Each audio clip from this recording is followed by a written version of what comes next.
বাংলাদেশ এবং বাংলাদেশের বাইরে পৃথিবীর বিভিন্ন প্রান্তে যেখান থেকে চ্যানেল আই দেখছেন, আপনাদের সকলকে সাদর আমন্ত্রণ তৃতীয় মাত্রা দেখবার জন্য।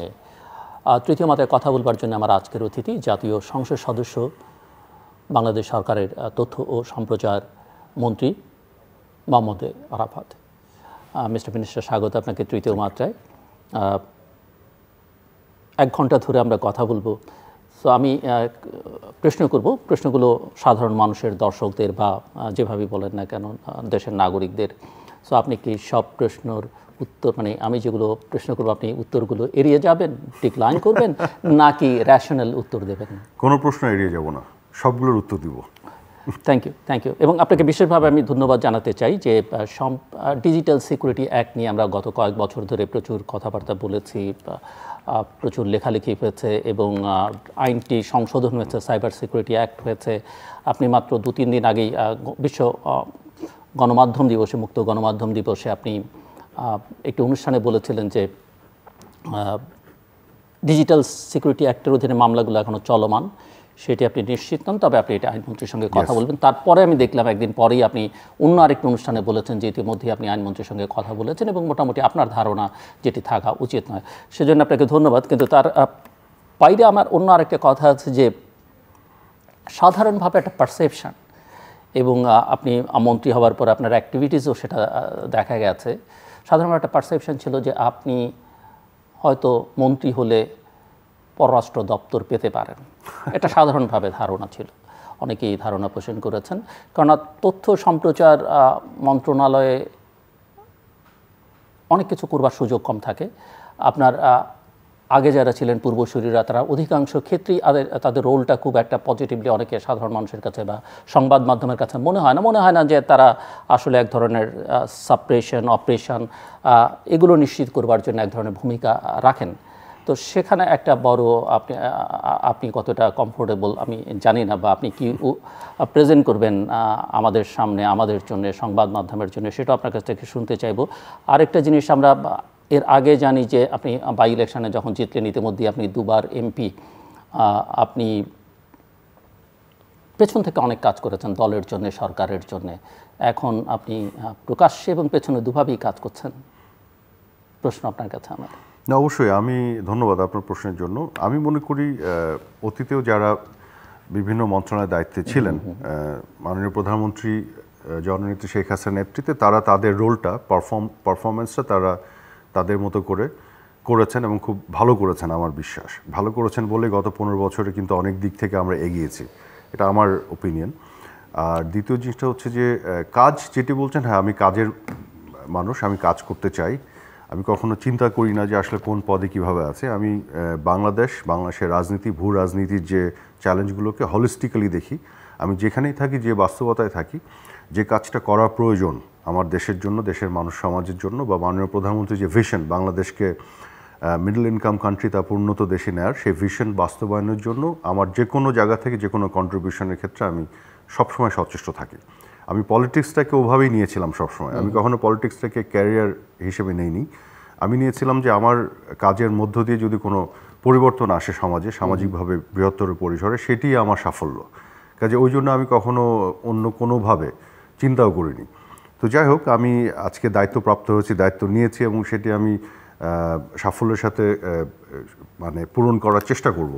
এখন দেখা যাচ্ছে। একই সঙ্গে তথ্য সম্প্রচার মন্ত্রণালয় এবং তথ্য সম্প্রচার মন্ত্রণালয়ের মন্ত্রী হওয়ার পরেই আমরা দেখলাম আপনাকে টার্কি যেতে, তারপরে দেখলাম ভুটান যেতে, তারপরে দেখলাম মরিশাস যেতে, তারপরে সেখানে পররাষ্ট্রমন্ত্রীদের সঙ্গে বৈঠক, ভুটানে কিংয়ের সঙ্গে ঘনিষ্ঠতা, তথ্যমন্ত্রীদের সঙ্গে বৈঠক, সব মিলিয়ে এক ধরনের মানে আপনি ওই যে আমি যেটা বলছিলাম যে সামনে থেকে এবং পেছন থেকে 2 ধরনের কাজই করছেন। না, ধন্যবাদ। মূলত যেটা হয়েছে যে আমি টার্কিতে যে কনফারেন্সটাতে গিয়েছিলাম, সেটা আসলে ইনফরমেশন মিনিস্টারদেরই কনফারেন্স ছিল। ওআইসিভুক্ত সকল দেশে ইনফরমেশন মিনিস্টাররা গিয়েছিল। তো সেখানে একটা বিশেষ একটা সভা ছিল, সেখানে পার্টিসিপেট করা। ভুটানে গেলাম, কারণ ভুটানের রাজা যখন বাংলাদেশে আসলেন, আমি মিনিস্টার ইন ওয়েটিং ছিলাম এবং তারপরে তিনি আমাকে আমন্ত্রণ জানালেন, তার সাথে গেলাম। আর মরিশাসে যেটা গেলাম, এটা মাননীয় প্রধানমন্ত্রীর নির্দেশনা মেনে ওখানে আমি গিয়েছিলাম। ইউনাইটেড নেশনসে 2 দিনের একটা কনফারেন্স ছিল ড্রাগ ট্রাফিকিং, সাবস্টেন্স ইউজ নিয়ে। তো সেটি নিয়ে যেহেতু গেছি, কাজে ওখানে আমি অন্যান্য যে কাজগুলি আছে করার সুযোগ পেয়েছি, আমি ওগুলো করেছি। তো অবশ্যই, কারণ একটা তো ধরেন দায়িত্বের জায়গা থাকেই ওভারঅল। আর আরেকটা জিনিস যেটা বললেন যে পররাষ্ট্র মন্ত্রণালয় বা তথ্য মন্ত্রণালয়, এগুলোর মধ্যে একটা সংযোগ আছে। কিন্তু আমরা যেটা বলছি, দেখেন ভূ রাজনীতিতে কিভাবে এখন হচ্ছে যে বিভিন্ন ধরনের তথ্যের আদান প্রদান বা তথ্য অপতথ্যের মাধ্যমে কিন্তু একে অপরকে ঘায়েল করার অনেক প্রচেষ্টা নেওয়া হয়। ধরেন একটা রিপোর্ট ছাপাই দেওয়া হলো, দিয়ে বাংলাদেশকে লুকডাউন করা, ছোট দেখানো, বা বিভিন্ন ধরনের র্যাঙ্কিং তৈরি করা, তার পেছন দিকে বিভিন্ন ধরনের অপতথ্যের ইনপুট থাকে, এবং তারপর ওই র্যাঙ্কিংগুলোকে রেফারেন্স হিসেবে ব্যবহার করে আপনাকে কাবু করার অপচেষ্টা। তো সেখানে পররাষ্ট্র মন্ত্রণালয় ডিপ্লোমেসি যেমন ইম্পর্টেন্ট, একই সাথে তথ্য যোগান দেয় এবং সঠিক তথ্যটাকে নিয়ে আসা এবং তথ্যের যে লড়াইটা, সেটা কিন্তু আজকে যেটা হয়েছে এই আজকের বাস্তবতায় মিডিয়ার যে বিস্তৃতি ঘটেছে সামাজিক যোগাযোগ মাধ্যম সব নিয়ে, কাজে এটা একটা ইন্টারলিঙ্কড একটা ইয়ে হয়ে গেছে। তো দিন শেষে তো আমরা সবাই বঙ্গবন্ধু কন্যা মাননীয় প্রধানমন্ত্রী শেখ হাসিনার ক্যাবিনেটের মেম্বার, আমরা একটা টিম হিসেবে তার নেতৃত্বে আমরা কাজ করছি এবং একে অপরকে সহযোগিতার মাধ্যমে আমরা এই কাজগুলি করব। তো সরকারের সামগ্রিক অর্থে সাফল্য যেটা আসবে সেটাতে আমরা সবাই যে যার জায়গা থেকে রোলটা প্লে করার চেষ্টা করবো। আমি সেভাবেই, এবং আপনারা এই সিস্টেমে যৌথভাবেই সবাই দায়ী সবকিছুর জন্য। অবশ্যই, যেহেতু টিম ওয়ার্কের মাধ্যমে কাজ করতে হয়, এখানে সাফল্যটা যেমন ভাগ করে নেওয়ার বিষয় থাকে, ব্যর্থতার দায়ও তো ক্ষেত্র বেশি। আপনি একজন সজ্জন মানুষ এবং আপনি শিক্ষিত শিক্ষক, দেখতে শুনতে অত্যন্ত ডিসেন্ট। বাট বাংলাদেশের পলিটিক্স, আপনি হয়তো আমাকে বিব্রত করে ফেলছেন। বাংলাদেশের পলিটিক্সটা ডার্টি পলিটিক্স। আমার প্রশ্ন যে বাংলাদেশে, আপনি নিশ্চয়ই স্বীকার করবেন যে বাংলাদেশের তরুণরা বাংলাদেশের পলিটিক্সের ব্যাপারে খুব একটা আগ্রহী নয়, এবং একটি স্টাডি বলে যে 70% তরুণ দেশেই থাকতে চায় না। সম্প্রতি বাংলাদেশ পরিসংখ্যান ব্যুরোর পরিসংখ্যান বলছে যে 41% তরুণ তারা এখানে নিষ্ক্রিয়, না তারা চাকরিতে আছে, না তারা কর্মে আছে। আমার প্রশ্ন, এই যে একজন সজ্জন শিক্ষিত মানুষ হিসেবে, এই ডার্টি পলিটিক্স বা নোংরা রাজনীতি কি আপনি শুদ্ধ করবার কাজে নিজেকে নিয়োজিত করবেন, নাকি নিজেই শেষ পর্যন্ত নোংরা হয়ে যাবেন এই কাদামাটিতে? রাজনীতি ডার্টি এটা আমি মনে করি না। রাজনীতি একটা মহান জিনিস, এটা খুব পরিচ্ছন্ন। আমি বলেছি বাংলাদেশের রাজনীতি, সেটাই বলছি। রাজনীতি একটা মহান জিনিস, পবিত্র পরিচ্ছন্ন একটা জিনিস। কিছু মানুষ হয়তো ওই পবিত্র পরিচ্ছন্ন জিনিসকে ডার্টি করে ফেলে। তো রাজনীতির মূল কাজটা হচ্ছে সেই ডার্টটাকে পরিষ্কার করা। বাংলাদেশের রাজনীতির ক্ষেত্রে আমি যেটা বলবো যে হ্যাঁ, এটা ডার্টি হয়েছে বিভিন্ন পর্যায়ে। বিশেষ করে সবচেয়ে বড় নেক্কারজনক ঘটনা যেটি এদেশের ইতিহাসে ঘটেছে সেটা 75-এর 15 আগস্ট। এই দেশের স্বাধীনতার বিসাংবাদিত নেতা, যিনি জাতির জনক, ফাউন্ডার, স্থপতি দেশের, তাকে সপরিবারে হত্যা করা হয়েছে। এবং তারপরে এই দেশের রাজনীতিকে নোংরা করার প্রক্রিয়ার মধ্যে দিয়ে গেছে। বিভিন্ন ধরনের মিলিটারি ইন্টারভেনশন হয়েছে, একটার পর একটা কু হয়ে আপনার সামরিক শাসকরা ক্ষমতায় এসছে, সামরিক স্বৈরাচাররা, এবং শুধু ক্ষমতায় আসে নাই, এদেশের মুক্তিযুদ্ধের বিরোধিতাকারী অপশক্তিগুলো, যারা এদেশের মুক্তিযোদ্ধাদের হত্যাকাণ্ডের সাথে সম্পৃক্ত, ধর্ষণের সাথে সম্পৃক্ত, লুটপাটের সাথে সম্পৃক্ত, এই সব রাজনৈতিক অপশক্তিকে এইখানে নিয়ে এসে পুনর্বাসিত করেছে। এবং তারপর কী হয়েছে, সামরিক শাসকদের পকেট থেকে আবার বিভিন্ন দল জন্মেছে যারা মূলধারার রাজনীতিতে চলে এসছে। এই বাস্তবতায় এই দেশের সোশিও ইকোনমিক রিয়ালিটি খুব কমপ্লেক্স বা ডার্টি হয়ে গেছে। এখন এই ডার্টটাই পরিষ্কার করার চেষ্টা আমরা করছি বঙ্গবন্ধু কন্যার নেতৃত্বে। এবং আমি বলবো গত 15 বছরে আমরা অনেক ক্ষেত্রেই অনেক কিছু পরিচ্ছন্ন করতে পেরেছি। এটা একটা কন্টিনিউয়াস প্রসেস, আমরা ফিউচারে আরও এটা করব। তবে একটা জিনিস আপনাকে বলি, পলিটিক্সটা পৃথিবীর সব দেশেই কম বেশি চ্যালেঞ্জিং। এটাকে আপনি ডার্টি বলেন, চ্যালেঞ্জিং বলেন। যেমন আমেরিকার কনটেক্সে দেখেন, বাংলাদেশের পলিটিক্সে তো একটু পিছন দিকে গেলে এখানে রক্তপাত, ব্লাড, কত কি আমরা দেখি, হত্যাকাণ্ড, নৃশংস হত্যাকাণ্ড।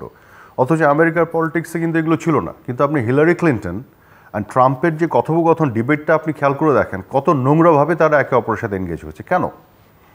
তো এই ধরনের জিনিসটা পলিটিক্সে একটা পর্যায়ে এসে চলে যায়। আর যেটা আপনি বললেন পরিসংখ্যানের কথা, যে 70% যারা রাজনীতির সাথে ইনভলভ হতে চায় না বা পছন্দ করে, দেশেই থাকতে চায় না বা দেশেও থাকতে চায় না।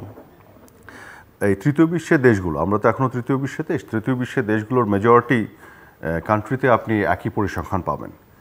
একটা ধারণা থাকে অনেকে যে উন্নত বিশ্বে চলে যাব একটা ভালো সুখের একটা জীবনের আশায়।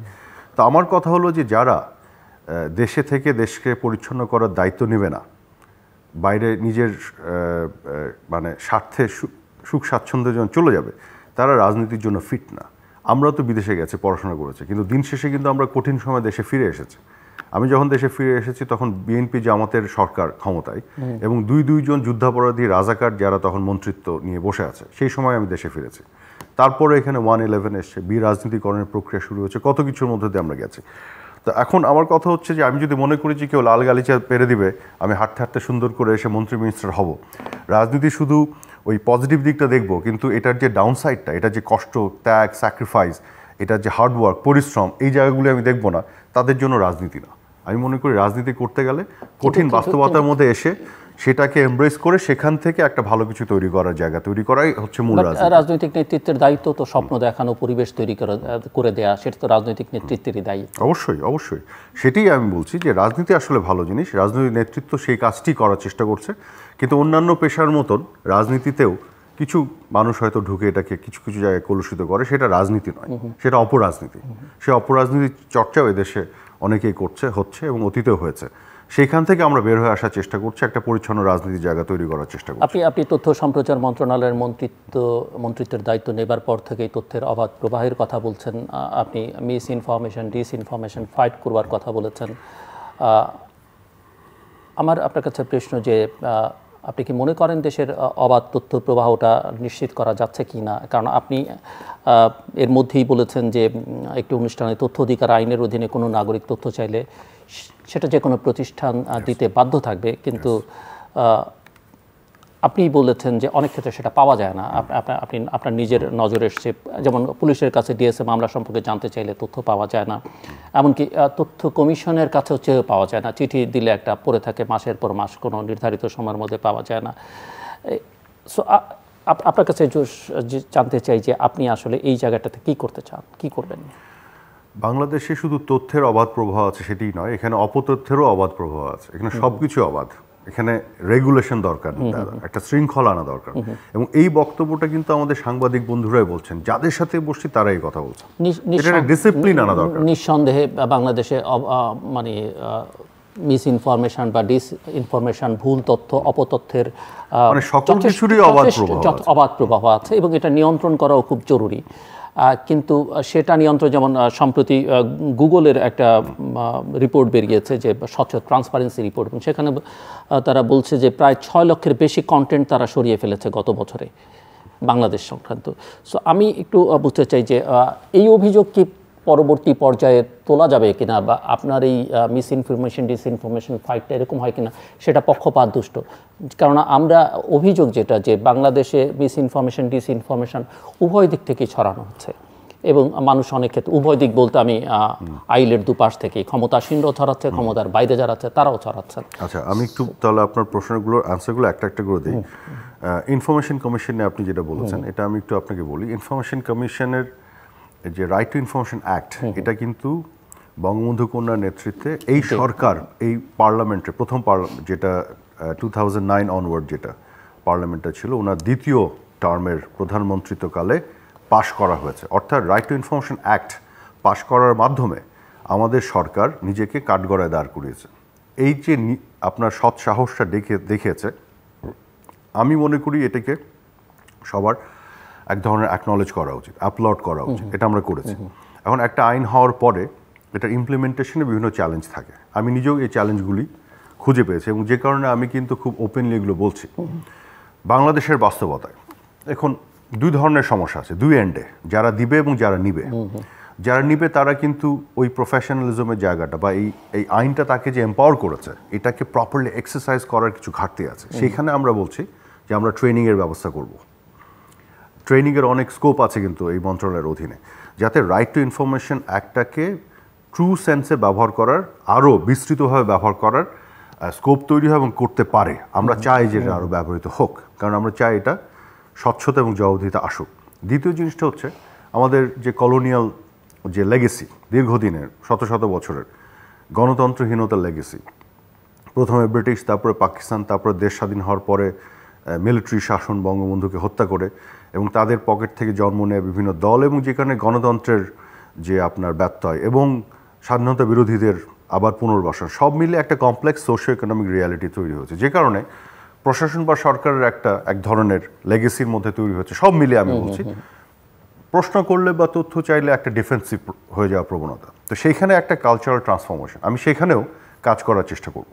আমি অলরেডি এটা বলছি যে পাবলিক ইনফরমেশন যেটা যে তথ্য, সেটি কিন্তু আমি দায়িত্বপ্রাপ্ত একজন মন্ত্রী একটা মন্ত্রণালয়ের বা একটা চেয়ারে বসেছি, কিন্তু এটা আমার প্রপার্টি না, এটা পাবলিক প্রপার্টি। পাবলিকের পক্ষ থেকে গণমাধ্যমে এটা চাইলে আমি দিতে বাধ্য।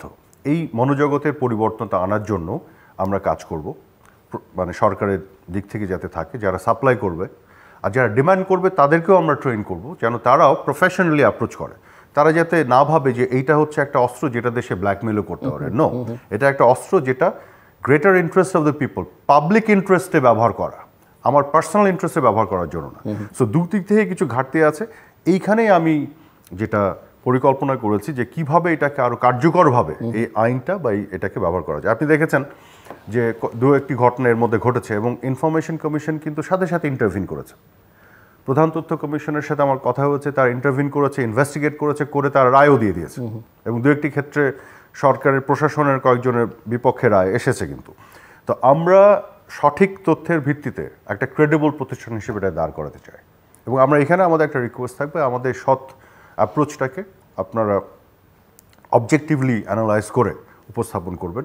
আমাদের যেমন ধরেন সরকারের দিক থেকে একটা কলোনিয়াল বা ঔপনিবেশিক লেগেসি থাকে, আবার আমাদের অন্য পক্ষ থেকেও একটা যে সন্দেহের জায়গাটা, যেহেতু আমরা ব্রিটিশ আমলের সন্দেহ এখনও থেকে গেছে, ভালো কাজ করলেও সন্দেহ চোখে দেখা, ওই জায়গাতে আমি বলবো একটু অবজেক্টিভ অ্যানালিসিসের মাধ্যমে দেখার চেষ্টা, এবং এই পার্টনারশিপটা কিন্তু ইম্পর্টেন্ট। এবং আমি বলেছি যে এই আপনি যেটা বললেন যে ডিসইনফরমেশনের ক্ষেত্রে 2 দিক বা 3 দিক বা 4 দিক, আমি এভাবে দেখছি না, আমি জিনিসটা দেখতে যাচ্ছি। ধরুন ডিসইনফর্ম যেমন আজকে বা কিছুদিন আগে বিভিন্ন অ্যাম্বাসেডারদের সাথে কথা হয়েছে, ধরেন ইউরোপের কিছু দেশে যে ইলিগাল মাইগ্রেশন, হ্যাঁ, তো এই যে ট্র্যাপের মধ্যে পড়ে যায় কেন, যারা ধরেন ডিসইনফরমেশন ক্যাম্পেইনের মাধ্যমে মানুষকে লোভ দেখায়, তো এটার সাথে তো আওয়ামী লীগ বিএনপির সম্পর্ক নাই। আবার আরো অনেক ধরনের ডিসইনফরমেশন ক্যাম্পেইন হয়, নারী শিশুরা ভিকটিম হয় আপনার একেবারে গ্রাসরুটে, তৃণমূলে। তো আমরা যেটা বলছি যে ডিসইনফরমেশন ক্যাম্পেইন আমার পলিটিক্সকে কলুষিত করে, সাধারণ মানুষের জীবনকে বিপন্ন করে, সেই ডিসইনফরমেশনের বিপক্ষে আমরা এক ধরনের মেকানিজম তৈরি করতে চাই, একটা অন্তর্ভুক্তিমূলক প্রক্রিয়ার মাধ্যমে, যেন আমরা এটা একটা ক্রেডিবল একটা প্রতিষ্ঠান তৈরি করতে পারি বা একটা ইনিশিয়েটিভ নিতে পারি যেখানে আমরা এটাকে আটকাতে পারি। বাট এখানে আমি খুবই সতর্ক। আমি বারবার একটা কথা বলেছি, সতর্ক কোথায়, যে ডিসইনফরমেশনকে কমব্যাট করতে গিয়ে আমরা কিন্তু আপনার অবাধ তথ্য প্রবাহের যে স্পেস বা freedom of speech and expression and media যে স্পেস, সেখানে আমরা ওভারস্টেপ করতে চাই না। So that for we want to be very careful about it, আর যে কারণে এই কাজটা ক্রিটিক্যাল আর নট ইজি। না আমি কালকে একটা ডিসিশন নিয়ে একটা কিছু বানিয়ে করতে চাচ্ছি না।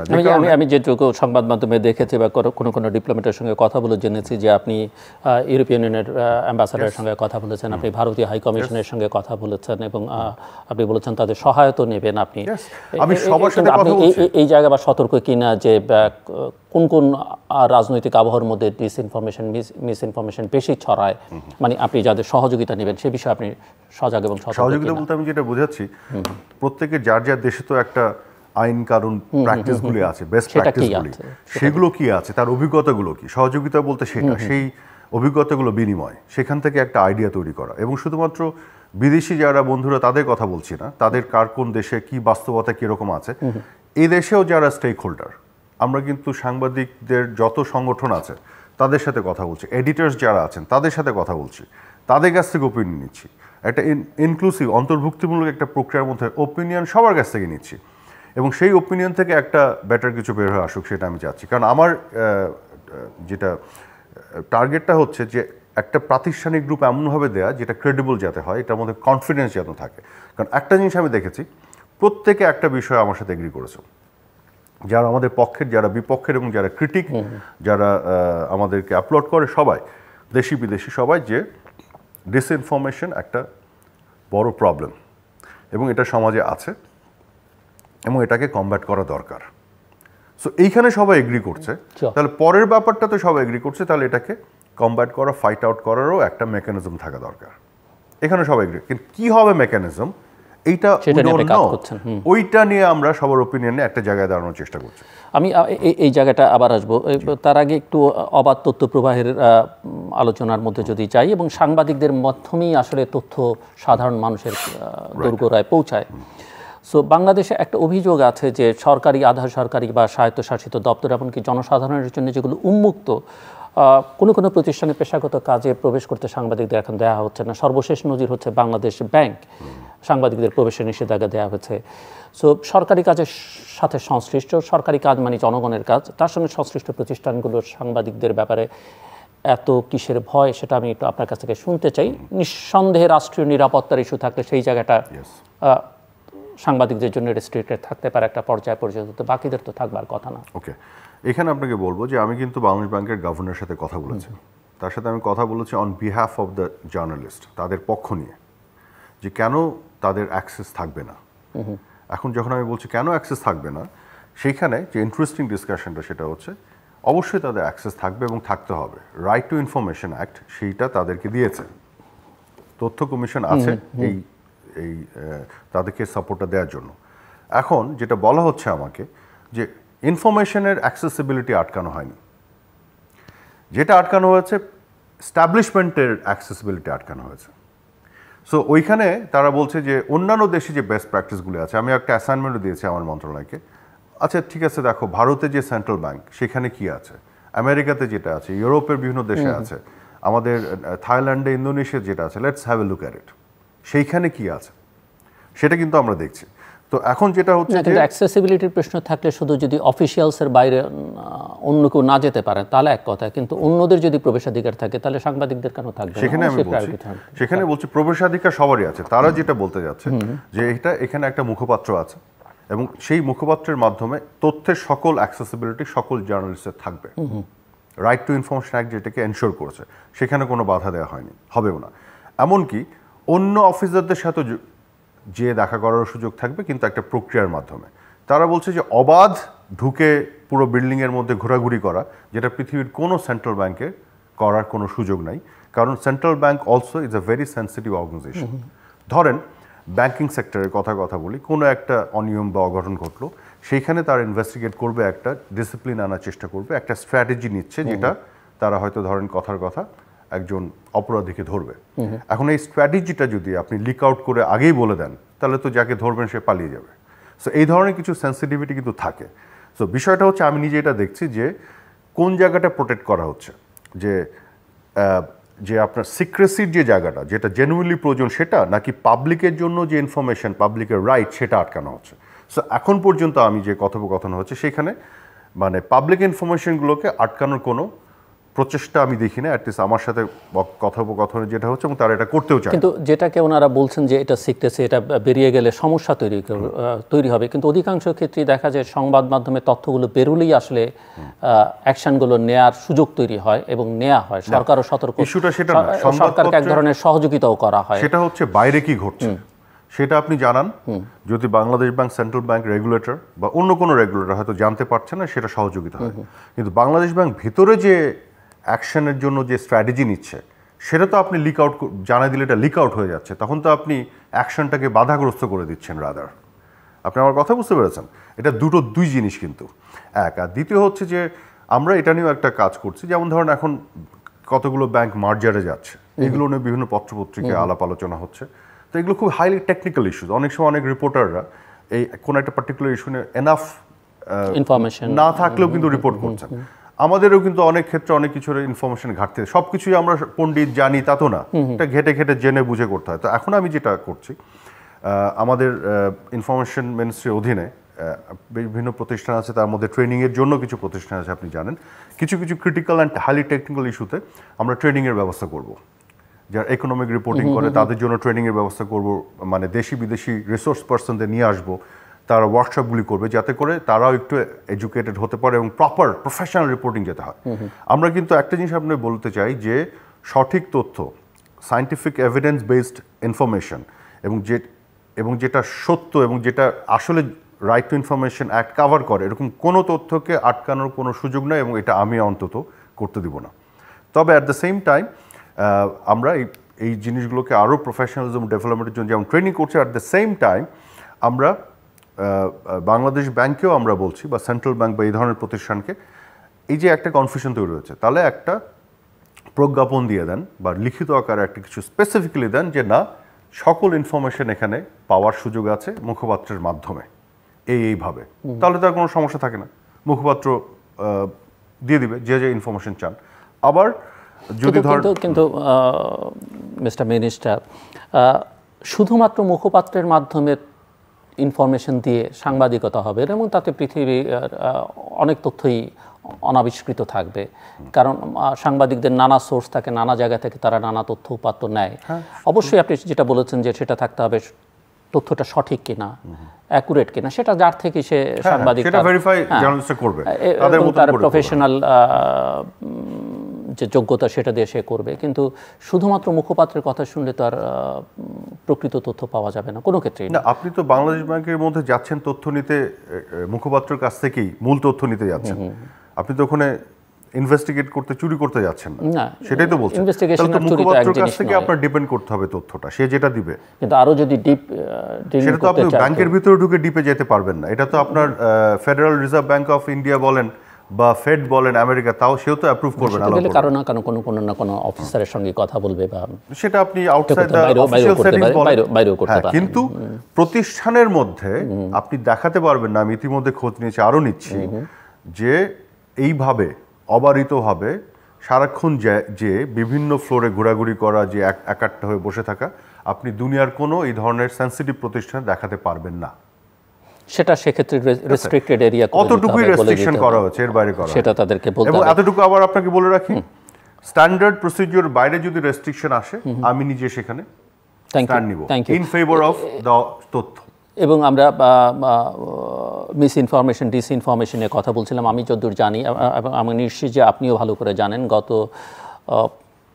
কয়েক মাসে বা বছরে ফেসবুক থেকে, টুইটার থেকে, ইউটিউব থেকে প্রচুর কন্টেন্ট সরিয়ে ফেলা হয়েছে এবং সেটা সরকার বিরোধীদের কন্টেন্ট যেরকম, বা সরকারের বিরোধী কন্টেন্ট, সরকারের পক্ষের কন্টেন্টও সরিয়ে ফেলা হয়েছে। এবং গুগলের যে 2023 সালের ট্রান্সপারেন্সি রিপোর্ট সর্বশেষ বেরিয়েছে, সেখানে দেখা যাচ্ছে যে গত 23 সালের শেষ 6 মাসে বাংলাদেশ সরকার গুগলের অধীনে থাকা যেসব কন্টেন্ট সরিয়ে ফেলতে অনুরোধ করেছে, গুগলের ভাষায় তার মধ্যে 52% হচ্ছে সরকারের সমালোচনা সংক্রান্ত। তো আমি আপনার কাছ থেকে একটু বুঝতে চাই যে সরকার কি সমালোচনা গ্রহণে একটু কম সহনশীল কিনা? একটা হচ্ছে সমালোচনা, আর একটা হচ্ছে মিস ইনফরমেশন দিয়ে সমালোচনা। কারণ ওই কন্টেন্টগুলো আপনার দেখতে হবে। তো যে কটা সরাতে বলেছে, এই কটা কন্টেন্টই নিশ্চয়ই সমালোচনামূলক নয়, আরও তো সমালোচনার কন্টেন্ট আছে। তো আপনি যদি কন্টেন্টটা দেখেন, দেন ইউ ক্যান অ্যাকচুয়ালি জাজ। এবং তারা বলেছে যে তারা 58% রিকোয়েস্ট যেগুলো করা হচ্ছে, তারা 58% তারা সরায়নি, বাকিটা তারা সরিয়ে ফেলেছে। না, সেটা অন্য ইস্যু। কিন্তু আমি বলছি, গভর্নমেন্ট যেগুলো রিকোয়েস্ট করছে সরাতে, সেগুলোর মধ্যে মিস ইনফরমেশন বা অপতথ্য আছে কিনা, মানে অপতথ্য দিয়েও তো ওটাকেও তো বলা যাবে যে সমালোচনা ক্যাটাগরিতে ফেলা যাবে, নিঃসন্দেহে, তাই না? তো আমি ধরেন 10টা কন্টেন্টের কথা অভিযোগ করলাম যে এটা অপতথ্য আছে, সেটা থেকে একটা কনক্লুশনে আসা যাবে না যেহেতু ওগুলো সমালোচনা, এই জন্য আমরা সরাতে বলছি, কারণ আমরা সমালোচনা সহ্য করছি না। বিষয়টা তো তা না। আমি তো বলছি অপতথ্যের জন্য, সমালোচনার জন্য নয়। কারণ আপনার এই অনুষ্ঠানে বসেই বিভিন্ন পক্ষ কত সমালোচনা সরকার করেছে, এগুলো নিয়ে তো সরকার সরাতে বলেনি। বাংলাদেশে বিভিন্ন টেলিভিশন টক শোতে আমি নিজে পার্টিসিপেট করেছি এবং 2/3 অফ দ্য টাইম সমালোচনা হয়েছে, সেগুলো তো সরকার সরাতে বলেনি। তো সরকার সমালোচনার বিপক্ষে নয়, সরকার অপতথ্যের বিপক্ষে। যখন একবার হার্ডকোর ডাহা মিথ্যাচার হয়, যেমন আপনি দেখেছেন বাংলাদেশের মূলধারা রাজনীতিতে মাননীয় প্রধানমন্ত্রী শেখ হাসিনার সন্তান সজীব ওয়াজেদ জয়কে নিয়ে কত মিথ্যাচার হয়েছে, যে গলফ ক্লাবে সে মেম্বার, সেই গলফ ক্লাব নাকি তার নিজের মালিকানা। তো এইগুলোকে আপনি কি সমালোচনা বলবেন না অপতথ্য বলবেন? অপতথ্য। তাহলে এইটাকে যদি সরাতে বলা হয়, সেক্ষেত্রে তো ইন্টারপ্রিটেশন এটা হতে পারে সহনশীলতার কোনো সমস্যা নেই। এক্স্যাক্টলি, সহনশীলতার মোটেও সমস্যা নেই। আমাদের ইলেকট্রনিক মিডিয়াগুলো এটার প্রমাণ।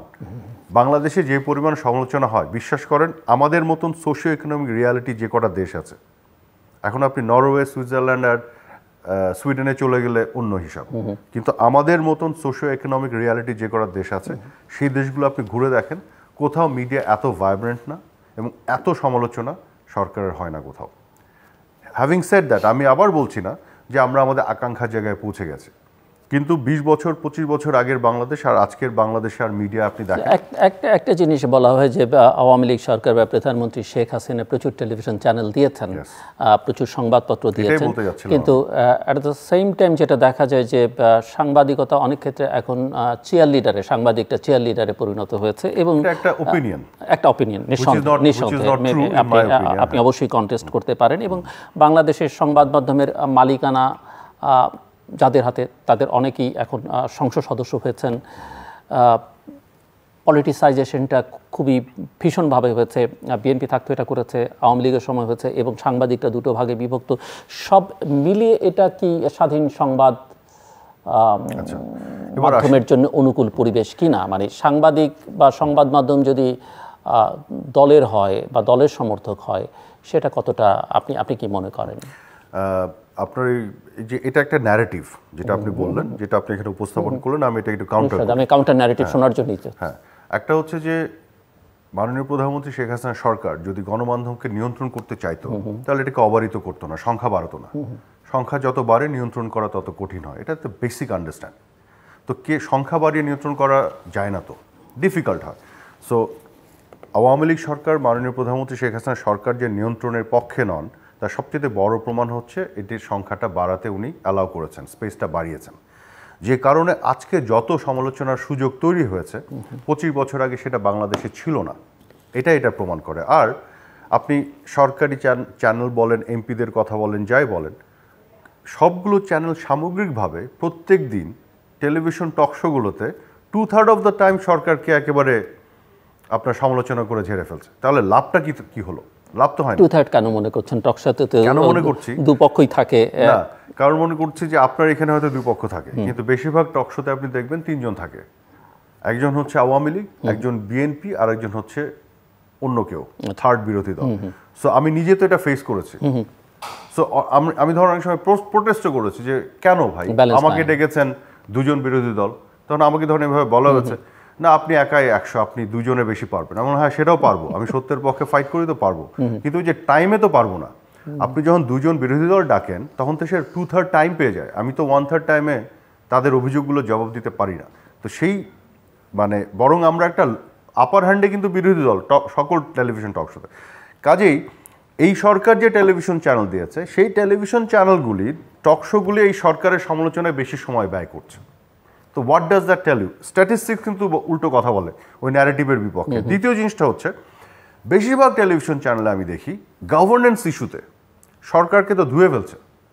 প্রত্যেকটা টিভি চ্যানেল যেগুলোকে দ্য সো কল্ড সরকারের ঘনিষ্ঠ বলা হচ্ছে, সেই টেলিভিশন চ্যানেলগুলো তো সরকারকে একেবারে গভর্নেন্স কোথাও ছাড় দিচ্ছে না, এবং ধুয়ে ফেলতে যে কোথাও ভুল তথ্য দিয়েও এই কাজ করে ফেলছে। কিন্তু আমি কেন জানি, কারণ আমি সারাক্ষণ এগুলো খবর রাখি, দেখি, এবং আমি কিন্তু কথাও বলি যখন দেখি ভুল তথ্যের ভিত্তিতে কিছু television channel, the so called সরকারের পক্ষে টিভি চ্যানেল, অথচ 80% নিউজ সারাদিনে সরকারকে ক্রিটিসাইজ করছে। কাজেই এইটা বরং আরও অ্যাপ্রিসিয়েট করতে হবে যে এই গভর্নমেন্ট সংখ্যা শুধু বাড়ায়নি, তারা লাইসেন্স দিয়েছে, কিন্তু তারা সেইখান থেকেই আবার ক্রিটিসিজম তারা সহ্য করছে।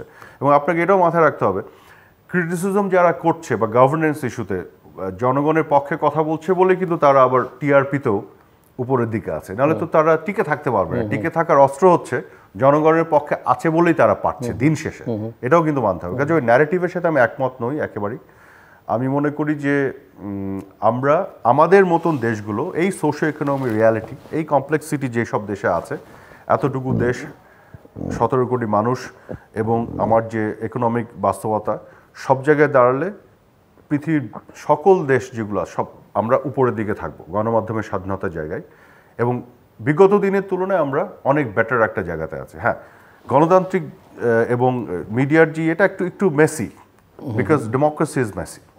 এই মেসি সিচুয়েশনের মধ্যে দিয়ে আস্তে আস্তে ফাইন টিন করে যাবে, কিন্তু মেসি যে this is also a positive sign. আপনি দেখবেন ভুটানে যান, মরিশাসে যান, এরকম অনেক দেশে যান, কিছু নাই, খুবই ঠান্ডা, ডিসিপ্লিন, কারণ ওখানে কিছু নাই। আমার এখানে মেসেজ হয়েছে বিকজ আমি ওই রিগরাস প্রসেসের মধ্যে ঢুকে পড়েছি, আমি ওই প্র্যাকটিসটা করছি। আমি করে হয়তো নরওয়ে হয়ে যেতে পারি নাই, বাট আমি প্রসেসের মধ্যে যে আছি, this is democracy for me. European দেশগুলো ওই প্রসেসের মধ্যে থেকে আছে। আজকে আমেরিকাতে দেখেন আপনি, এই যে 3 মাস আগে এত লেকচার দিল আমাদের, আজকে কি হচ্ছে তাদের দেশে? প্রোটেস্ট করতে দিচ্ছে? একটা প্রফেসরকে কিভাবে তারা গ্রেফতার করছে। আপনাকে আমি একটা ইন্টারেস্টিং তথ্য দিই। এই যে 28 তারিখের পরে 28 অক্টোবরে যে বিএনপি জামাত যেটা করলো, আপনার একেবারে অগ্নিসন্ত্রাস করে তারা সরকার ফেলে দেবে ঘোষণা দিয়ে তারা ভায়োলেন্সে নামলো, এটা তো ভুরি এভিডেন্স আমরা দেখলাম। বিএনপির অফিসে গেছে পুলিশ, ককটেল পেলো, ককটেল বিস্ফোরিত হলো, টিভিতে আমরা দেখলাম, এক্সপ্লোসিভ। সো সিকিউরিটির স্বার্থে এটা বেসিক প্রোটোকল, এটাকে কর্ডন করা হলো, তারা যে এক্সক্লুসিভগুলোকে উদ্ধার করবে।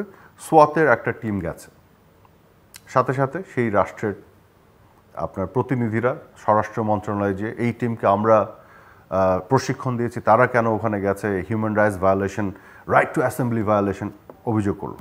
অথচ আজকে দেখেন ইউনিভার্সিটির মধ্যে নিরীহ শিক্ষক এবং স্টুডেন্টদের তাদেরকে দমানোর জন্য সোয়াট চলে যাচ্ছে, তাদের দেশের সোয়াট। Look at the height of hypocrisy. এগুলো কি, আপনি কি বলবেন এগুলোকে? আমাদের এখানে যে আগুন লাগিয়ে নারী শিশুকে হত্যা করে ট্রেন জ্বালিয়ে একাকার করে ফেললো কত মানুষ, আমার নিজের লোকজন মানে আক্রমণের শিকার হয়েছে 28 তারিখে আমরা আমাদের শান্তি সমাবেশে যাওয়ার সময়, যাদেরকে আমি হসপিটালে গিয়েছি দেখেছি, একজনের বাস ঘুরিয়ে দিয়েছে। এরকম একটি ঘটনা ঘটেছে ইউএসএতে, এই কলম্বিয়া ইউনিভার্সিটি ক্যাম্পাস থেকে বিভিন্ন ইউনিভার্সিটি ক্যাম্পাসে যে প্রোটেস্টগুলি হচ্ছে, এটা তো রিয়েল জেনুইন প্রোটেস্ট। এবং যে অপারেশন যেটা হচ্ছে, যে জেনোসাইড হচ্ছে প্যালেস্টাইনে, এটা তো জেনুইন প্রোটেস্ট। সেইটাকে তারা কিভাবে মিলিটারি কায়দায় এগুলো করছে। কাজেই যেহেতু এই ধরনের সিচুয়েশন তাদের মধ্যে ছিল না, বিএনপি জামাত তো তারা পায় নাই, যদি তাহলে বুঝতো যে কত ধানে কত চাল। তখন তাদের freedom of expression, media freedom, আর এই যে কি বলে রাইট টু অ্যাসেম্বলি, আর তাদের ডেমোক্রেসির এত কিছু মানে অন্যভাবে ডিফাইন করতো। ইভেন কানাডার মতো একটা দেশ, এই আপনার মনে আছে ভ্যাকসিন একটা মুভমেন্ট করলো, ট্রাকার্সরা বন্ধ করে রাখলো রাস্তা কিছুদিন, কানাডা ইমার্জেন্সি ডিক্লেয়ার করে দিল, ফান্ডামেন্টাল রাইট সাসপেন্ড করে দিল, প্রত্যেকটা ট্রাকারকে আপনার হ্যান্ডকাফ পরে জেলে নিয়েছে। এরকম সিচুয়েশন তো চেহারা একই রকম হয়ে যায়। শুধু আমরা যখন এই বিপদের মধ্যে পড়ি, আমরা লিগাল অ্যাকশন নিতে যাই, আমাদের কি করলো, 28 অক্টোবর আগে পুলিশকে হত্যা করেছে, দিনের পর দিন এরা অগ্নি সন্ত্রাসীরা মানুষকে পুড়িয়ে মেরেছে, তারপর আমরা অ্যাকশন নিয়েছি, অ্যারেস্ট করেছে। আর আজকে 900-র উপরে স্টুডেন্ট অ্যান্ড টিচার অ্যারেস্ট করে বসে আছে আমেরিকাতে। কই একটা জায়গায় অগ্নি সন্ত্রাস করেছে, একটা জায়গায় ককটেল মেরেছে, 900 জন অ্যারেস্ট করে ফেলছে, কেন? তো এই যে এই জায়গাগুলো তো আমাদের একটু চিন্তা করে আমি সময় থাকলে ওই জায়গায় আসবো। আরেকটা প্রশ্ন, আমার ধারণা যে আপনি মন্ত্রিত্ব গ্রহণের পরেই এটা শুনে থাকবেন, যে একটা অভিযোগ যে বাংলাদেশের সংবাদ মাধ্যমকে নিয়ন্ত্রণ, বিশেষ করে প্রিন্ট মিডিয়াকে নিয়ন্ত্রণ করবার জন্য আপনি জানেন যে আপনার অধীনস্থ DAP, department of film and publication, যারা সরকারি বিজ্ঞাপনগুলো বন্টন করে বিভিন্ন কাগজের মধ্যে, পত্রপত্রিকার মধ্যে, এবং সেখানে অভিযোগটা যে এই যে তালিকাটা করা হয় সার্কুলেশনের, সেটা অনেক নাম না জানা, মানে হয়তো আপনি নিজেও নাম শোনেননি, সেরকম পত্রিকাগুলো ভালো বিজ্ঞাপন পাচ্ছে। অনেক পত্রিকা যেগুলোর মানুষ নাম জানে, যেই পত্রিকাগুলো চলে, তারা তালিকার অনেক নিচে। এটা একটা দুর্নীতি এখানে থাকতে পারে, আবার এখানে পলিটিক্সের ইস্যু থাকতে পারে। সো আপনি শুনেছেন কিনা, বা আপনি এটা কিভাবে দেখবেন এই বিষয়ে? আপনাকে একটু বলি, এটা ডিএফপির যে লিস্টটা আছে, এটা আসলে বেশ পুরনো, এটাকে একটু আপডেট করা দরকার। আমি আপডেট করার প্রক্রিয়ার মধ্যে হাত দিয়েছি, বাট ইতিমধ্যে আমি কিছু সায়েন্টিফিক প্রসেস ফলো করে একটি লিস্ট আমি বানিয়েছি, যেটাতে মোটামুটি এই মুহূর্তের সার্কুলেশনের একটা রিফ্লেকশন আছে, এবং সেই লিস্টটাকে আমি প্রাধান্য দিই। কারণ একটা জিনিস আমি যেটা বিশ্বাস করি, যে ক্রোড়পত্রগুলো যে সরকার দিচ্ছে, কেন দিচ্ছে? কারণ আমরা চাই যে বেশিরভাগ মানুষের হাতে পৌঁছক। কাজে যে পত্রিকাগুলির সার্কুলেশন বেশি আছে, সেখানে যদি আমি না দিই, তাহলে তো এটা সরকারেরই লস। যে কারণে আমাদের মাথায় থাকে মেজরিটি আমরা যাদের সার্কুলেশন বেশি তাদেরকেই কিন্তু আমরা এটা নিশ্চিত করি। সেটা আপনার মাথায় আছে, আপনাদের থাকলে তো এই অনিয়মগুলো হতো না এতদিন। আমি তো ধরেন এই গত 3 মাসে আপনাকে দায়িত্ব নিয়ে বলতে পারবো।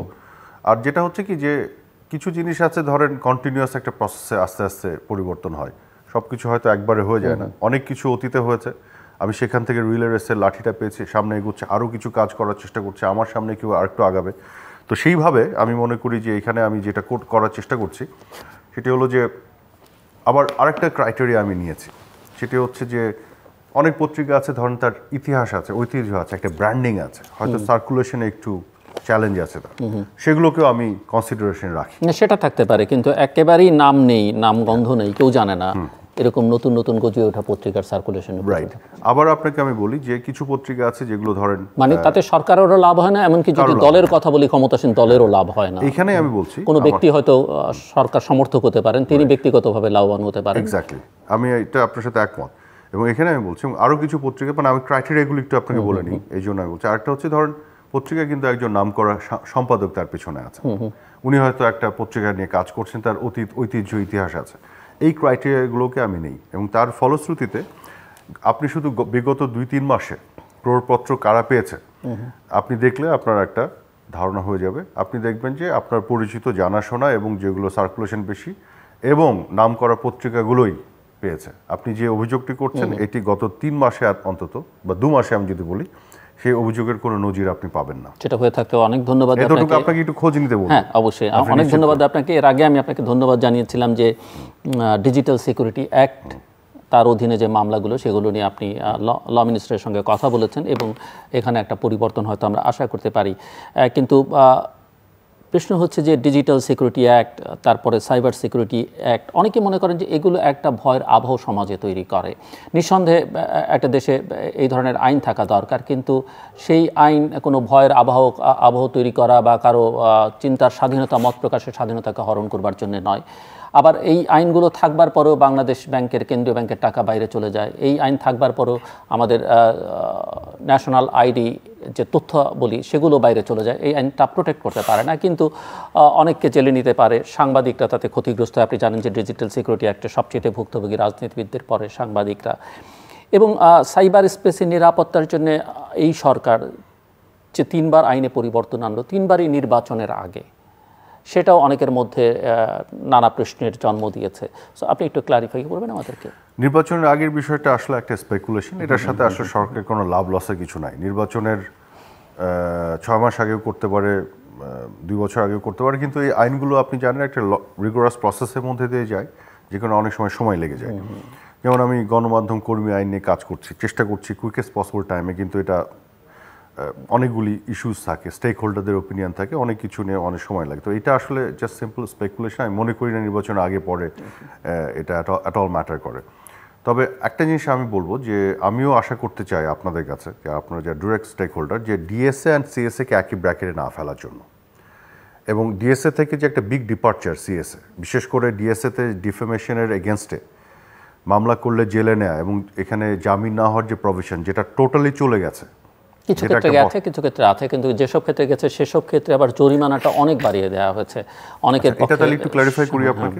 অনেকের পক্ষে সেটা 25 লক্ষ টাকা পর্যন্ত জরিমানা। এবার একটু আসি আপনাকে, এটা আজকের পরে আই হোপ যে আপনার কাছে পরিষ্কার হয়ে যাবে জিনিসটা, এবং বরং কেউ যদি ভুল ন্যারেটিভ আনলে আপনি এটা ধরে দেবেন আপনার পরবর্তী প্রোগ্রামে।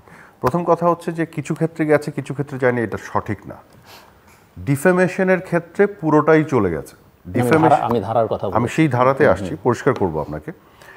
ডিফেমেশনের যে বিষয়টা ছিল, যেটা মূল দাবি ছিল সাংবাদিক সমাজের, যে কোনো একটা রিপোর্টিংয়ের মাধ্যমে কেউ ডিফেমেশনের ভিকটিম মনে করলে, মামলা করলেই যেটা টার্গেট সাংবাদিকরা হতো এক্সক্লুসিভলি, জেলে এবং কোনো বেইল নাই, সেই জিনিসটা পুরো চলে গেছে। এখানে বেলের মানে ইররেলেভেন্ট হয়ে গেছে, কারণ জেলের প্রভিশনটা নাই। কি আছে? ফাইন। আচ্ছা, ফাইনটা কীরকম? আনলিমিটেড করে না, একটা সিলিং টানা আছে, 25 লক্ষর বেশি হতে পারবে না। কিন্তু এটা 25 লক্ষই হবে এরকম বলা না, এটা 5 টাকা হতে পারে। That will depend on the gravity of the offence. জাজ উইল ডিসাইড দ্যাট। আপনি আগে থেকে যদি ধরে রাখেন 25 লক্ষ টাকা বেশি, কারণ সবাই 25 লক্ষ টাকা ফাইন হবে, এটা ভুল ধারণা হয়ে গেল। খেয়াল করেন, জিনিসটা হচ্ছে যে একজন যদি ধরেন ডিফেমেশনের ভিকটিম হয় বেসড অন ডিসইনফরমেশন, অপতথ্যের, সেই ব্যক্তি তো শুধু নিজে ক্ষতিগ্রস্ত হয় না, তার পরিবার, তার বাচ্চা কাচ্চা হয়, তাহলে তার প্রতিকার চাওয়ার একটা রাইট আছে। তো এটা তো আপনি মানেন। তাহলে সেই প্রতিকারটা যদি সিএস এর এই প্রভিশনে থাকে, তাহলে কি সে মামলা করলো, মামলা করার পর কি হবে? মামলা চলবে, একটা রায় আসবে, আপিল করার সুযোগ আছে হায়ার কোর্টে, অ্যাপেলেট ডিভিশন, সকল স্তর এক্সস্ট করার পরে যদি জাজ ডিসাইড করে যে না, এখানে 15,000 টাকা ফাইন করা হলো, তখন এসে অভিযুক্ত 15,000 টাকা ফাইন দিবে। এর চাইতে ভালো ল হতে পারে না। যখন বলা হচ্ছে যে 25 লক্ষ টাকা বেশি হয়ে গেছে, আপনি ধরে নিয়েছেন যেন সবাই 25 লক্ষ টাকা ফাইন হবে। দ্যাট ইজ ইনকারেক্ট, এটা ভুল ধারণা। এই 25 লক্ষ টাকা দেওয়া হচ্ছে ইটস এ গুড থিং, যেটা আনলিমিটেড করা হয়নি। আপনি চাইলে 25 লক্ষ 1 টাকা করতে পারবেন না।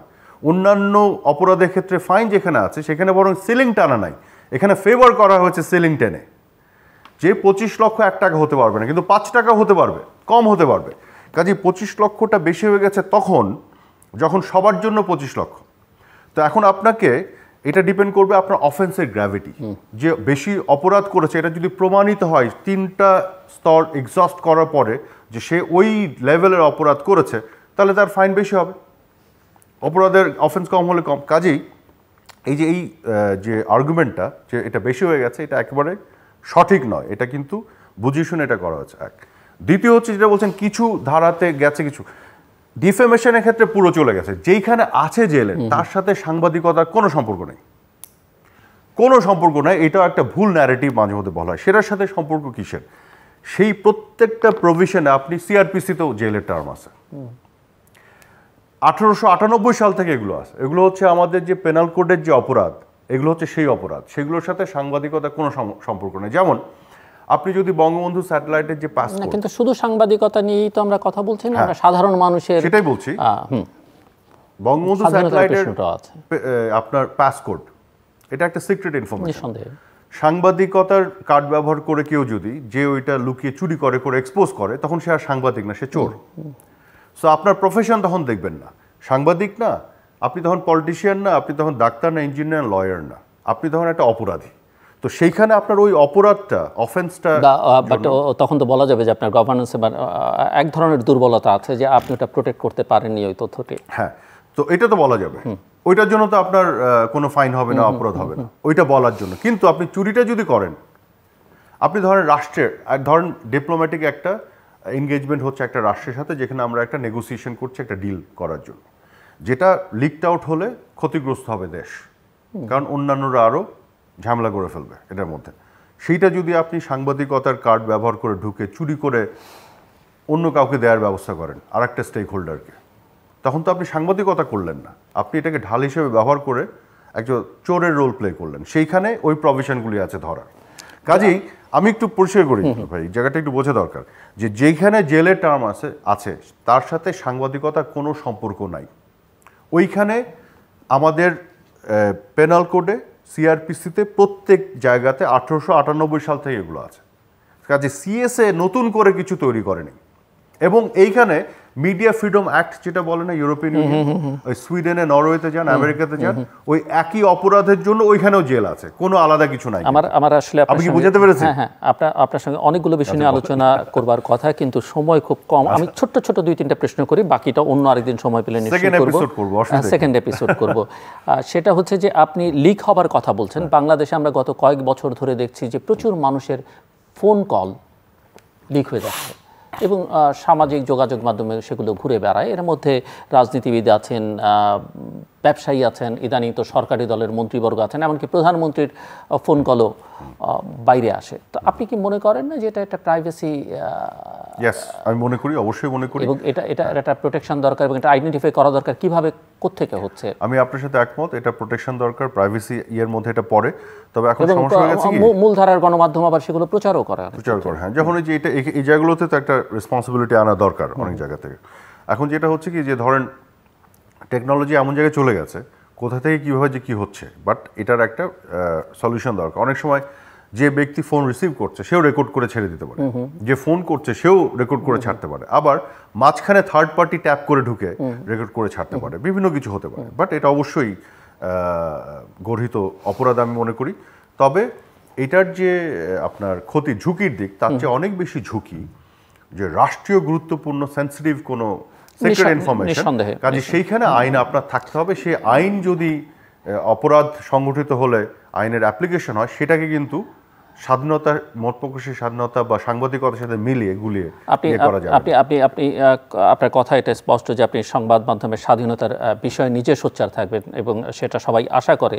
এবং আমি শুধু আপনাকে জানিয়ে রাখি যে 9টি ল আছে আপকামিং এবং এক্সিস্টিং, এগুলো সাংবাদিকতার পরিপন্থী অনেকেই মনে করেন, স্বাধীন মত প্রকাশের। আপনি এগুলো খতিয়ে দেখবেন। তার মধ্যে একটা যেমন ডাটা প্রোটেকশন অ্যাক্ট আছে, এটা অনেকে ব্যক্তির ব্যক্তিগত তথ্য বেহাত হয়ে যাওয়ার আশঙ্কা আছে। সো এই বিষয়গুলো একটু খেয়াল রাখবেন। আপনি র্যাঙ্কিংয়ের কথা বলছিলেন আলোচনার এক ক্ষেত্রে। বিভিন্ন র্যাঙ্কিংয়ে দেখা যাচ্ছে বিভিন্ন আন্তর্জাতিক গবেষণা প্রতিষ্ঠান বিভিন্ন দেশের তারা নানা ক্ষেত্রে নানান র্যাঙ্কিং করে। সেখানে দেখা যায় যে বাংলাদেশের democracy, human rights, press freedom, labour rights, প্রসপারিটির ইস্যু, ফ্রিডমের ইস্যু, এগুলো ডিক্লাইনিং। আপনি কি বলবেন? আপনাকে এটা আমি কোথাও কোথাও আপনার মতামত আমি দেখেছি, পড়েছি, বাট আমি আমার দর্শকদের জন্য যদি ছোট্ট করে এক দুই লাইন আপনি বলেন। যে অবশ্যই আমি এখানে একটা ছোট্ট তথ্যই আপনাকে দিয়ে ফেলি, তাহলে একটু সুবিধা হবে আপনারও। এখন জিনিসটা যেটা হচ্ছে যে বেশ কিছুদিন ধরে বাংলাদেশের বিরুদ্ধে এবং বাংলাদেশের সরকারের বিরুদ্ধে একটা ডিসইনফরমেশন ক্যাম্পেইন হচ্ছে গ্লোবালি, এবং আমরা সন্দেহ করি এগুলোর পেছনে জিওপলিটিক্যাল কিছু কারণও ছিল। অনেককে এনগেজ করেছে এই কাজগুলি করতে। কিন্তু এই প্রতিষ্ঠানগুলো আন্তর্জাতিকভাবে খুবই সমাদৃত। হ্যাঁ, আমি ঠিক আছে, কিন্তু তারা ভিকটিম হয়েছে এই যে ডিসইনফরমেশন ক্যাম্পেইনের। আমি প্রমাণ দিচ্ছি আপনাকে, আমি এমনি বলছি, I have some proof of that. এই জন্য আমি বলছি ডিসইনফরমেশন ক্যাম্পেইনটা এমনভাবে সিন্ডিকেটভাবে করা হয়েছে যে এই প্রতিষ্ঠানগুলি এই ভিকটিম হয়েছে ট্র্যাপে পড়েছে, ওগুলোকে বাই করেছে এবং সেটা ইনপুট হিসেবে নিয়েছে। নেয়ার ফলে র্যাঙ্কিং এটা রিফ্লেকশনগুলি আসছে, এবং যারা ধরেন এটাকে করেছে এই কাজগুলো, তারাই আবার এই র্যাঙ্কিংগুলোকে আমাদের কাছে এসে ব্যবহার করার চেষ্টা করেছে। এটা এক নম্বর প্রমাণটা আপনাকে দিই। আরএসএফকে যখন আমি বললাম তোমার রিপোর্টে আছে এরকম একটি তথ্য যেটি ভুল এবং সঠিক তথ্য এইটা, যেটা রেফারেন্স দিয়ে পাঠালাম, আরএসএফ কিন্তু এটাকে পরিবর্তন করে ফেললো অ্যাকনলেজ করে। তো আমি আরএসএফকে ধন্যবাদ জানাই যে তারা এটাকে অ্যাকনলেজ করেছে এবং পরিবর্তন করেছে। এই যে পরিবর্তনটা করলো, তার মানে এখন আপনাকে বুঝতে হবে এরকম আরও কয়েকবার আমি পাঠাবো, কিন্তু কতগুলো আরও ভুল আছে। তার মানে যারা তাদের এই ইনফরমেশনগুলো দিচ্ছে আরএসএফ ফেস ভ্যালুতে নিয়ে ইনপুট হিসেবে নিচ্ছে, যা রিফ্লেকশন র্যাঙ্কিং আসছে, আরএসএফ ভেরিফাই করছে না, রাইট? এবং একটা সিন্ডিকেট এখান থেকে এই তথ্যগুলি পাঠায় ডিসইনফরমেশন ক্যাম্পেইন। তাদের পিছনে আবার অনেক মোড়লরা আছে। তো এইটার কারণে এরা ভিকটিম হয়। এটা তো ফেস ভ্যালু জিনিস। যখন চ্যালেঞ্জ করা হচ্ছে তখন কিন্তু বের হয়ে আসছে যে ভুল তথ্য ইনপুট হিসেবে ঢুকেছে। That is the proof. আপনাকে সিম্পল আর একটা প্রুফ দেই, এটা সেকেন্ড প্রুফ দেয়, অনেকগুলো দিতে পারবো, আপনার সময় হবে। যেমন ধরেন এই যে আপনার আইএফজে একটা রিপোর্ট পাবলিশ করেছে, ভেরি বায়াসড একটা রিপোর্ট, ভুল তথ্যে ভরা। তো আইএফজে তো বাংলাদেশের ব্যাপারে তাদের তো কোনো ইন্টারেস্ট নেই। কোন আন্তর্জাতিক প্রতিষ্ঠানের রিপোর্ট পুরোপুরি সরকারের পক্ষে যায়, সেটা কি আপনি বায়াসড বলবেন? যদি সেটা বলবো, যদি সেখানে মিস ইনফরমেশন থাকে তার ভিত্তিতে হয়, আমি বলবো যে এখানে ভুলভাল তথ্য আছে, এটা সঠিক না। হ্যাঁ, তো একদিকে স্কিউড বায়াস বলতে আমি সেটা বলছি, আর যেটা সঠিক সেটা সঠিক বলবো। তো এখানে আইএফজি যেটা পাবলিশ করেছে দেখেন, সেখানে তারা আইন ও সালিশ কেন্দ্রকে একটা রিপোর্টকে রেফারেন্স হিসেবে ব্যবহার করে তারা বলছে যে একটা নাম্বার তারা দিয়েছে যে 517 জার্নালিস্ট, হ্যাঁ, তারা বলছে যে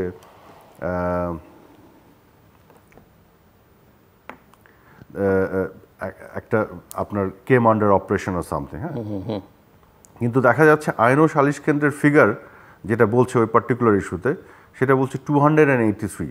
517 তারা পেলো কোথা থেকে? এখানে একটা মেনশন করেনি। না, তারা আইন ও সালিশ কেন্দ্রকে রেফারেন্স দিচ্ছে, কিন্তু আইন ও সালিশ কেন্দ্রের রিপোর্টে 517 নাই, আছে 283। একবারে মেজর, আমার বুঝাই যাচ্ছে। তো আমি যেটা বলতে যাচ্ছি যে এইখানে বেশ কিছু গ্যাপ আমরা দেখতে পাচ্ছি, তথ্যের গ্যাপ। আমি বিশ্বাস করি যে এই গ্যাপগুলোকে যদি আমরা মিটিগেট করতে পারি, এই র্যাঙ্কিংয়ে আপনি ইজিলি এটার রিফ্লেকশন যখন দেখবেন, আপনি দেখবেন আমরা অনেক ইমপ্রুভ করেছি। কারণ এটা একটা কমন সেন্স, আফগানিস্তানের বাস্তবতা। আমার তো এক হতে পারে না, আমি কিভাবে আফগানিস্তানের নিচে যাই। তো আমার হাতে 2 মিনিটও সময় নেই, কিন্তু আমি অন্তত দুটো প্রশ্ন আপনাকে করতে চাই। সেটা হচ্ছে যে একটা হচ্ছে যে বাংলাদেশের অনেক উন্নয়ন হয়েছে, দৃশ্যমান উন্নয়ন হয়েছে, আপনারা নিজেরাও বলেন, কিন্তু সরকারের পরিসংখ্যান অনুযায়ী, বিবিএসের তথ্য অনুযায়ী সামাজিক নানা সূচকে প্রায় সকল সূচকই ডিক্লাইনিং। আপনি সর্বশেষ রিপোর্ট যেটা উদাহরণ দিলাম একটা, যে 41% তারাই বলছে যে তরুণের কোনো নিষ্ক্রিয়, তাদের কোনো কাজ নাই, তাদের কোনো শিক্ষা নাই। সেই শিশু মৃত্যু থেকে বাল্যবিবাহ থেকে শুরু করে সমস্ত জায়গায় 34 লক্ষ মানুষ একবেলা খেতে পারলে পরের বেলা খাবার পায় না। এগুলো সরকারের হিসাব না। এগুলো আসলে আমি বলি আপনাকে, এগুলো হিউম্যান ডেভেলপমেন্ট ইন্ডেক্স, যেগুলো সামাজিক সূচক, এগুলো আসলে ওইগুলো ইন্ডিকেটর না। ওগুলোতে যদি আপনি দেখেন আমাদের অর্থনৈতিক ভঙ্গুরতা, আমাদের পার ক্যাপিটা ইনকাম এবং আমাদের যে ওভারঅল যে আপনার মানব সম্পদের যে উন্নয়ন ডেভেলপমেন্ট, এটা তো আন্তর্জাতিকভাবে স্বীকৃত, যার স্বীকৃতি পেয়ে আমরা এখন ডেভেলপিং কান্ট্রি হচ্ছি সব উন্নত থেকে। এটা তো জাতিসংঘ স্বীকৃতি দিয়েছে, এটা তো ভুল না। আপনার জাতিসংঘের থেকে আপনার জেফ্রি স্যাক্স বলছে যে বাংলাদেশ সাস্টেনেবল ডেভেলপমেন্ট গোল অ্যাচিভমেন্টে, যেটা জাতিসংঘ সেট করেছে গোলগুলি, পৃথিবীর 200টা দেশই কিন্তু এটা অ্যাচিভ করার চেষ্টা করছে, উন্নত দেশও চেষ্টা করছে, কারণ উন্নত দেশ ডেভেলপড হয়েছে, এখন সাস্টেনেবল ডেভেলপমেন্ট কিন্তু এখন ফোরফ্রন্টে চলে আসছে। সেখানে পরপর 6 বছর বাংলাদেশ 1 নম্বরে ছিল, যেখানে বিএনপি জামাত আমলে হ্যাট্রিক করেছে দুর্নীতি চ্যাম্পিয়নশিপে, সেখানে আমরা সাস্টেনেবল ডেভেলপমেন্ট গোল অ্যাচিভমেন্টে পরপর 6 বছর নাম্বার 1 হয়েছি গোটা বিশ্বে। কে বলছে? জেফ্রি স্যাক্স নিজে, এটা তো আমরা বলছি না। কাজে আমি মনে করি যে কে কি বলছে ওই সোর্সটাও ইম্পর্টেন্ট, হ্যাঁ, সেই ইয়েটাও ইম্পর্টেন্ট। তো সেইখানে আমাদের মাতৃমৃত্যুর হার কমেছে, আমাদের লিটারেসি রেট বেড়েছে, এগুলো তো সব HDI হিউম্যান ডেভেলপমেন্ট ইন্ডেক্সের একবারে আপনার অ্যাকসেপ্টেবল। আমি তথ্য বলছি বাংলাদেশ পরিসংখ্যান। এখন আপনি যেটা বলছেন যে ওই যে আপনার বিদেশে যাওয়ার এগুলো সাবজেক্টিভ, ধরেন বিভিন্ন ধরনের সিচুয়েশন অ্যারাইজ করেছে, এখন তো একটা কঠিন বাস্তবতাও আছে। আমাদের একটা মহামারী আমরা ফেস করেছি, গোটা বিশ্বজুড়ে যুদ্ধ বিগ্রহ, sanction, counter sanction, energy price hike. আপনি কি জানেন, একটা তথ্য দেই, 20, 21, 22 এই 3 বছরে শুধু এনার্জি বাবদ আমাদের রেগুলার যে খরচ হয় তার উপর দিয়ে $14 বিলিয়ন এক্সট্রা খরচ হয়েছে। এই $14 বিলিয়ন আমার রিজার্ভে থাকতো। সো আমার শেষ প্রশ্ন আপনার কাছে, বাংলাদেশের মানুষ কবে একটি অবাধ, সুষ্ঠু, গ্রহণযোগ্য ভালো নির্বাচন দেখতে পাবে? নির্বাচন নিয়ে অনেক রকমের আলোচনা আছে, প্রশ্ন আছে, আমি সেই আলোচনার মধ্যে যেতে চাই না। আপনি নিজেও 2বার নির্বাচন করেছেন, আমি শিওর যে আপনি সেই রকম প্রতিদ্বন্দ্বিতা বা প্রতিযোগিতার মধ্য দিয়ে নির্বাচন করতে হয়নি, সো যেটাতে আপনাকে আরো অনেক বেশি কমফোর্ট জোনে নিয়ে যেতে পারতো। সেটা কবে দেখতে পারবেন আপনি? 28 অক্টোবরের পরের পরিস্থিতি উল্লেখ করেছেন। পাল্টা অভিযোগ, আমি ওই সময় নাই, সময় থাকলে হয়তো পৃষ্ঠ করতাম, যে 28 অক্টোবরের পরিস্থিতি বিরোধীরা অভিযোগ করছে যে তাদেরকে আসলে নির্বাচন থেকে দূরে রাখবার জন্য তৈরি করা হচ্ছে, তাদেরকে জেলে নিয়ে যাওয়া হয়েছে। আওয়ামী লীগের প্রেসিডিয়াম সদস্য এবং সাবেক মন্ত্রী ডক্টর আব্দুর রাজ্জাক বলেছেন তারা নির্বাচন করলে 20,000 কি এক রাতে ছেড়ে দেওয়া হতো, এরকম কথা তিনি গণমাধ্যমে। না, এটা বলেনি, এটা ক্লারিফিকেশন উনি পরে দিয়েছেন, এটা গণমাধ্যমে একটু টুইস্ট করে এসেছিল। যাই হোক, এটা নিয়ে আমি বিস্তারিত যাব না, বাট আমি জাস্ট 2-4 লাইনে আপনার কাছ থেকে শুনতে চাই। আমি বলে দিই, 28 অক্টোবরের ঘটনা নিয়ে বিরোধীরা তো অনেক কথা বলবেই, কিন্তু এটা প্রমাণ কি দেয়? এই যে আমরা ভিডিওতে দেখি, হাতে নাতে প্রমাণ, পুলিশটাকে পিটিয়ে মারলো 28 অক্টোবর, কে মারলো, কেন মারলো? আপনার অ্যাম্বুলেন্সে আপনি আগুন জ্বালান কেন? আপনি পুলিশকে শুধু মাঠে রাস্তায় মারলেন না, আপনি পুলিশের হসপিটালে আক্রমণ করে আপনি আগুন জ্বালালেন কেন? তো এগুলো করার পরে আপনি এসে বলবেন যে সরকার পরিস্থিতি তৈরি করেছে, তাহলে তো আর কিছু বলার থাকে না, তো গায়ে জোরে কথা বলা, যুক্তি জোরে নয়। আর আপনার সাথে একমত যে এই ধরনের নির্বাচন করে আমিও কমফোর্টেবল না। যে নির্বাচনে দিন হরতাল ডাকা হয়, যে নির্বাচনের আগে লিফলেট বিলি করে থ্রেট করা হয় কেউ ভোটে যেতে না পারে, যে নির্বাচনের আগে রেল লাইনে স্লিপার উঠিয়ে আগুন লাগিয়ে নারী শিশু হত্যা করা হয়, মানুষকে ভয় দেখানোর চেষ্টা করা হয় যাতে নির্বাচন না যায়, এই নির্বাচনে আমি কমফোর্টেবল না। আমি একটা শান্তিপূর্ণ পরিবেশে নির্বাচন চাই, যে নির্বাচনে সবাই নির্বাচনে আসবে, আমরা সবাইকে নির্বাচনে আসতে আহ্বান জানিয়েছি এবং সেই নির্বাচন আমিও করতে চাই। কিন্তু আজকে এই নির্বাচন করার জন্য আমরা যতগুলো রিফর্মস ইনিশিয়েটিভ নিয়েছি, নির্বাচন কমিশনকে শক্তিশালী করা, স্বচ্ছ করা, স্ট্রেংথেন করা, সেইখানে আমরা একটা রেসিপ্রোকেশন বা কোঅপারেশন পাইনি বিরোধী পক্ষ বা ইভেন সিভিল সোসাইটি থেকে। একতরফা কথা শুধু বলা হয়েছে যে তত্ত্বাবধায়ক সরকার ছাড়া উপায় নেই। কেন? আমরা যে 82টা ইনিশিয়েটিভ নিয়েছি সেগুলো একটু পর্যালোচনা করে যদি বলতেন হ্যাঁ এগুলো করার ফলে এতটুকু আমরা এগিয়েছি, কিন্তু আরও কিছু কাজ করা দরকার, এগুলো করা যেতে পারে, তাহলে একটা পজিটিভ এনগেজমেন্ট পাওয়া যেত, আমরা একটা লং টার্ম সলিউশনে যেতে পারতাম। সেটা তো আমরা কোথাও পেলাম না, আমরা একতরফাই করে গেছি। তো ওই যখন রেসিপ্রোকেশন অ্যান্ড কোঅপারেশন আসবে তখন আপনি যে আকাঙ্ক্ষার নির্বাচনের কথা বলছেন, তখন আমি একক দায়িত্ব নিয়ে যতটুকু আজকে পাচ্ছি পুরোটাই আমাদের চেষ্টায় আমরা করছি। বাকিরা কোঅপারেট না করলে ওইটা তো আপনি পাবেন না। আজকে ডোনাল্ড ট্রাম্প যে আচরণ করেছে তার ফলে আমেরিকাতে কি অবস্থা হয়েছে, তো আচরণ ধরেন জর্জ বুশ বা অ্যাল গোর যে আচরণ করছে, দুই পক্ষ থেকেই রেসপন্সিবল আচরণ করতে হবে। এক পক্ষ করবে আর এক পক্ষ আগুন জ্বালাবে, তাহলে কিন্তু হয় না। সামনে আরও কথা বলবো আপনার সঙ্গে। অনেক ধন্যবাদ মিস্টার মিনিস্টার আমার সঙ্গে এই সময় দেওয়ার জন্য। দর্শক, কথা বলছিলেন বাংলাদেশ সরকারের তথ্য সম্প্রচার প্রতিমন্ত্রী এবং জাতীয় সংসদ সদস্য মোহাম্মদ আরাফাত, এবং তিনি নানা বিষয় নিয়ে কথা বলেছেন। অনেক বিষয় নিয়ে আমরা কথা বলতে পারিনি সময়ের অভাবের কারণে।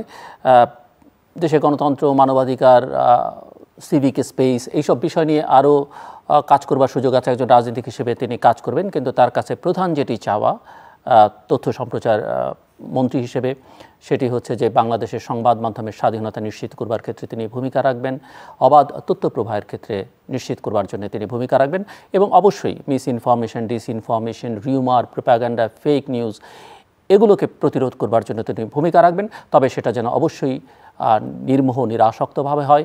কোনো বিশেষ ক্ষেত্রে করবেন, কোনো বিশেষ ক্ষেত্রে না করবেন, সেটিও তার কাছে আমাদের প্রত্যাশা থাকবে। আমাদের সঙ্গে থাকবার জন্য অসংখ্য ধন্যবাদ। আপনাদের সবার জন্য শুভকামনা।